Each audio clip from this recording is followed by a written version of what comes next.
पियेंगे, है ना। गोलगप्पे में तरह तरह की चटनी नहीं खाएंगे। हाँ, एक दो से काम चला लेंगे। थोड़ा ललचाते रहे, मजा आएगा। नहीं तो मजे का डोज हमेशा बढ़ता जाता है, और इतना मजा, इतना मजा, इतना मजा कि जब तक बर्बाद ना कर दे तब तक मजा लेने के चक्कर में हम लोग रहते हैं। हर चीज का मजा बहुत अधिक तक होता है, लेकिन उसकी सीमा तय करना हमारी बुद्धिमत्ता पर निर्भर करता है कि कितने कम मजे में हम संतुष्ट हो जाते हैं, है ना। नहीं तो सिंगापुर घूम आए, फिर स्विट्जरलैंड, फिर वियतनाम, फिर हिमालय जाना है, मजा नहीं आ रहा है। गर्मियों की छुट्टी है, थोड़ा घूम आए, मजा नहीं आ रहा है। तो ऐसे घूमने का भी डोज रहेगा। मेरे लिए मार्केट जाने में मजा आ जाता है, मंदिर जाने में मजा आ जाता है, मेरा छोटा डोज है। घर से बाहर निकल के खेत में ऐसे टहलने पर भी मजा आ जाता है, छोटा डोज है। एक बार मन बढ़ जाएगा, कहीं घूम आएंगे, तो फिर मन बढ़ जाएगा, फिर और कहीं घुमाना चाहे। तो मन को बढ़ने नहीं देना चाहिए, मजे के तौर पे एक लिमिट दे के रखना। तो रंजक पित्त हो गया। उसको पहले पाचक पित्त को फिर से बता देता हूँ कि पाचक पित्त ठीक रहेगा तब जब अपना खान पान ठीक रखेंगे तब। बहुत गर्म, जैसे मालूम है कि हमारी पित्त प्रकृति है, तो बहुत गर्म तासीर की चीजें ना खाइए, बैगन ना खाइए, गरिष्ठ दालें ना खाइए। इसके अलावा जो तीव्र तीखे तेल मसाले हैं, बासी भोजन है, फर्मेंटेड फूड है, पावरोटी है, डोसा है, इडली है, ढेकला, खेखड़ा, फेफड़ा, ये जो है ना गुजराती लोग का खाना, ये सब नहीं ठीक है। सुबह उठते ही खा लेंगे पकौड़ा, चाय। चाय की चीनी बहुत खतरनाक है एसिड के लिए, तो नुकसान करेगा। उसके लिए तो सामान्य त्याग करना भोजन का, सामान्य। रंजक पित्त के लिए मिलावटी नहीं खाना। अब आते हैं साधक पित्त के लिए। ये साधक पित्त बहुत जरूरी है।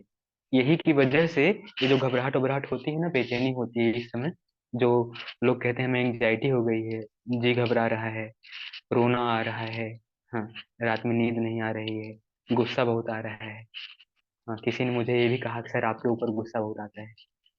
हाँ, तो टीचर के ऊपर गुस्सा आता है कई बार। एक ही टीचर को देखते देखते मन भर जाता है, मन करता है किसी और टीचर को देखा जाए। ये सिर खा जाता है ना। ऐसे बहुत गुस्सा आता है। अब इस ऐसे व्यक्ति को बहुत कुछ होता है, पेशाब में जलन होती है, पसीना होता है, जी घबराने के अलावा कोई एक विचार पकड़ के खूब सोचते हैं। दुश्चिंता होती है, जैसे कोई घर से बाहर गया तो कहीं लड़ न जाए, वहां मैंने एक्सीडेंट देखा था, उसी तरह की खराब विभत्स घटना मन में चलती है कि उसी तरह से कोई कुछ हो ना जाए। ये सब होता है। ये जो साधक पित्त है, इसका नाम ही है साधक। अगर ये सध जाए तो बड़ा कमाल करती है। जैसे वह व्यक्ति वर्कोहलिक हो जाता है, उसे काम करने में मजा आता है, आराम करने में नहीं। आराम करने में उसका दम घुटता है।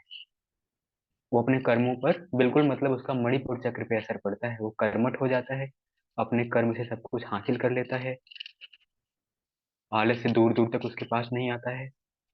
नींद उसकी संतुलित रहती है, रात में जल्दी सो जाएगा, सुबह जल्दी जाग जाएगा। नींद उसे बहुत ज्यादा परेशान नहीं करेगी। कुछ भी दे दो खा के पचा देगा, चाहे कुछ भी दे दो, कितना भी खराब से खराब, गरिष्ठ से गरिष्ठ खाना है।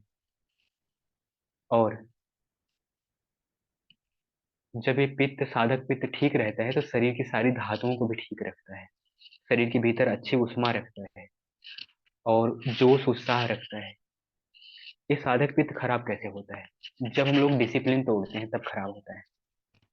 डिसिप्लिन तोड़ने का मतलब, जैसे अचानक से मैं छुट्टी कर दूं, मैं कहीं चला जाऊं, सुबह सो के उठेंगे, कहेंगे कल से योग करेंगे, एक दिन की छुट्टी ले लेते हैं, अब क्लास तो है नहीं, तो चलो आज सोते हैं खूब, और घर का सारा काम हमने शाम को ही कर दिया था, कुछ करना है नहीं, चलो आज 8 बजे तक सोते हैं।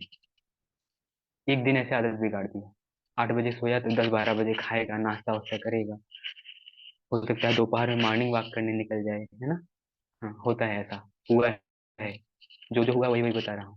दोपहर में 1 बजे कोई मॉर्निंग वॉक करने निकलती थी, एक बच्ची थी, मतलब बहुत बच्ची नहीं थी, 23-24 साल की उम्र थी।